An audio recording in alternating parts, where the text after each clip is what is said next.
जय हिंद दोस्तों, मैं हूं राज शिवम और आप देख रहे हैं राज शिवम स्टडी पॉइंट चैनल। तो आज की इस वीडियो में हम जो आपके सामने लेकर के आए हैं यूपी पीसीएस, ठीक है।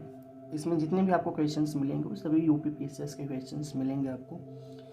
कुछ एक आध दो सवाल सब इंस्पेक्टर से रिलेटेड, लोअर पीसीएस से रिलेटेड कुछ क्वेश्चंस मिलेंगे, मतलब जनरली क्वेश्चंस पीसीएस के ही मिलेंगे। यानी कि हमने जो टारगेट किया है वो टारगेट किया है यूपीएससी को। इसका जो आवेदन आ चुका है वो ऑनलाइन, उसका लास्ट डेट अगले महीने अप्रैल में ख़त्म होने वाली है, 12 अप्रैल या फिर 12 अप्रैल को ही ख़त्म होने वाली है। तो जो लोग ये फॉर्म अभी भरना चाहते हैं वो अपना अप्लाई कर सकते हैं। हम प्रीवियस ईयर के क्वेश्चंस पेपर को अब सॉल्व करने वाले हैं और यूपी में जितने भी यूपी से रिलेटेड क्वेश्चंस बन सकते हैं मैं उन क्वेश्चंस को आपके सामने प्रस्तुत करूंगा बारी बारी से करके। ऐसे मेरी जो वीडियो है, अब मैं ऐसे भी वीडियोस बनाऊंगा और कई तरीके की मेरी वीडियोज आती रहती हैं। अगर मेरे चैनल को सब्सक्राइब करते हैं तो देख पाते हैं। और आपको वीडियोज़ और भी चाहिए ऐसी, इस बात में कमेंट करके ज़रूर बताएं कि सर हमको और भी ऐसी वीडियो चाहिए, क्योंकि अगर आप कमेंट करते हैं तो हमें थोड़ा सा कमेंट पढ़ करके अच्छा लगता है और अंदर से अच्छी फीलिंग आती है कि नहीं, हमें और भी आप लोगों के लिए मेहनत करनी चाहिए। तो चलिए इस वीडियो को शुरू करते हैं। और क्वेश्चंस आपका जो पहला है वो आपके सामने स्क्रीन पर लिखा गया किस समिति ने त्रिस्तरीय पंचायती प्रणाली की सिफारिश की थी। ये यूपी पीसीएस का 2005 में आया हुआ ये क्वेश्चन है। 4 ऑप्शन है: बलवंत राय मेहता समिति ने, अशोक मेहता समिति ने, राव समिति ने और सिंधवी समिति ने। तो इसका जो सबसे सही वाला और रियलिटी जो जवाब है वो है बलवंत राय मेहता समिति ने त्रिस्तरीय पंचायती प्रणाली की सिफारिश की थी। निम्न में से किसका प्रत्यक्ष निर्वाचन होता है? दूसरा क्वेश्चन जो है आपके सामने, दूसरा क्वेश्चन आपके सामने स्क्रीन पर मौजूद है। निम्न में से किसका प्रत्यक्ष निर्वाचन होता है? 10 क्वेश्चन इसमें हम सॉल्व करने वाले हैं, ठीक है ना। तो ये यूपी पीसीएस 2004 में ये आया हुआ क्वेश्चन है। प्रधान, क्षेत्र प्रमुख, जिला पंचायत, सरपंच और पंच, इन पांचों में से किसका प्रत्यक्ष निर्वाचन होता है? ए 1, 2 व 2। तो ये वाला ऑप्शन थोड़ा सा गड़बड़ हो गया, 2 की जगह पे यहाँ पे कुछ और होना चाहिए था। बी है 1, 2 व 5। सी है 1, 4, यहाँ पे 2 की जगह हम 3 कर लेते हैं, ठीक है ना। 1, 2 व 3। सी 1, 4 व 5, 1 व 5, ठीक है। देख कर क्या बताइए कि इनमें से कौन सा सही होना चाहिए। निम्न में से किसका प्रत्यक्ष निर्वाचन होता है? तो देखिए, प्रत्यक्ष निर्वाचन प्रधान का होता है, सरपंच का होता है और पंच का होता है। यानी कि इसमें जो 1, 4 और 5, ऑप्शन नंबर जो सी है ये बिल्कुल सही जवाब होगा। अगले क्वेश्चन की तरफ बढ़ते हैं। निम्न में से किस नगर में नगर निगम नहीं है? देखिए, ये उस वक्त का क्वेश्चन है, 2010 का, पीसीएस मेंस का है, ठीक है ना। ये पीसीएस मेंस 2010 यूपी पीसीएस का है, ठीक है। पीसीएस का मतलब यूपी पीसीएस मेंस का है, ठीक है ना। तो किस नगर में नगर निगम नहीं है? तो ये फैजाबाद में। अब वर्तमान में हो गया है कि नहीं इसके बारे में अभी मुझे अंदाज़ा नहीं है, नया वाला जब बुक आ जाएगी तो मैं पता कर लूँगा। लेकिन उस वक्त का जब क्वेश्चन पूछा गया तो उस वक्त फैजाबाद में नगर निगम नहीं था, ठीक है ना। ये पीसीएस में 2010 का क्वेश्चन है, इस वक्त शायद हो चुका है, ठीक है। लगभग हर जिले में अब नगर निगम हो गया है। अगले क्वेश्चन की तरफ बढ़ते हैं। चौथा क्वेश्चन आपके सामने स्क्रीन पर मौजूद है।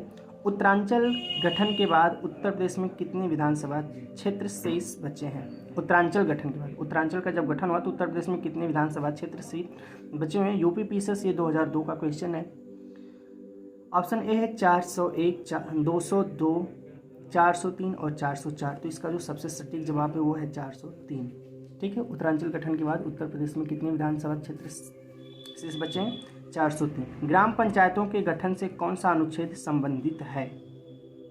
ग्राम पंचायतों के गठन से कौन सा अनुच्छेद संबंधित है, ठीक है। इसका जो सही जवाब होगा इसका अनुच्छेद 44, ठीक है। इसमें थोड़ा सा संदेह है, मैं इसको अगली वीडियो में और भी क्लियर कर दूंगा। राज्यपाल के संबंध में क्या सब सही नहीं है? तो उसकी नियुक्ति राष्ट्रपति करता है, ये बिल्कुल सही बात है। वह एक से अधिक राज्यों का राज्यपाल हो सकता है, ये बिल्कुल सही बात है, ठीक है।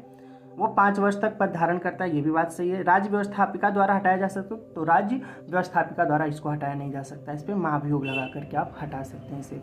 अगले क्वेश्चन की तरफ बढ़ते हैं। अगला क्वेश्चन जो है सातवां नंबर, लिखा गया कि उत्तर प्रदेश के राजकीय चिन्ह में नहीं है। उत्तर प्रदेश के राजकीय चिन्ह में क्या नहीं है? ये यूपी पीसीएस मेंस 2014 में आया हुआ क्वेश्चन है।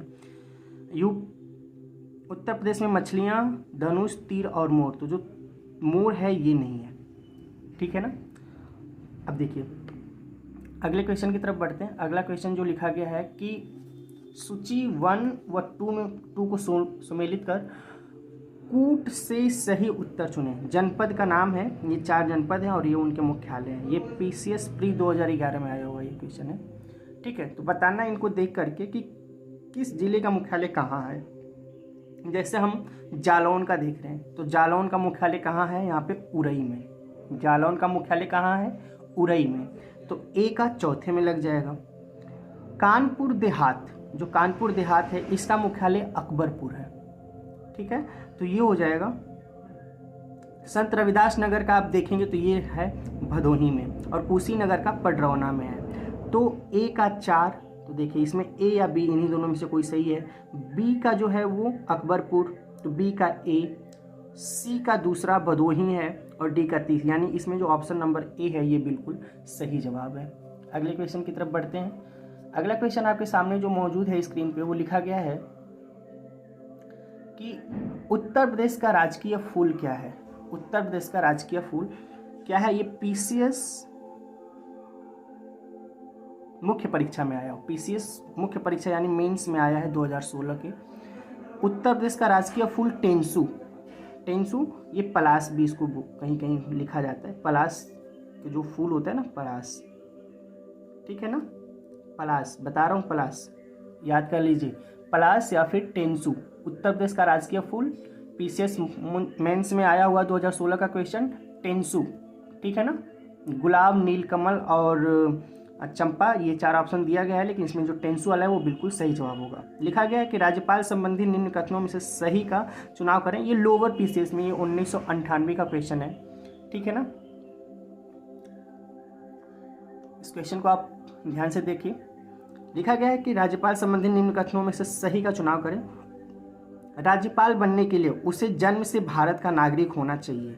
ये कोई ज़रूरी नहीं है कि वो जन्म से भारत का नागरिक हो, ठीक है ना।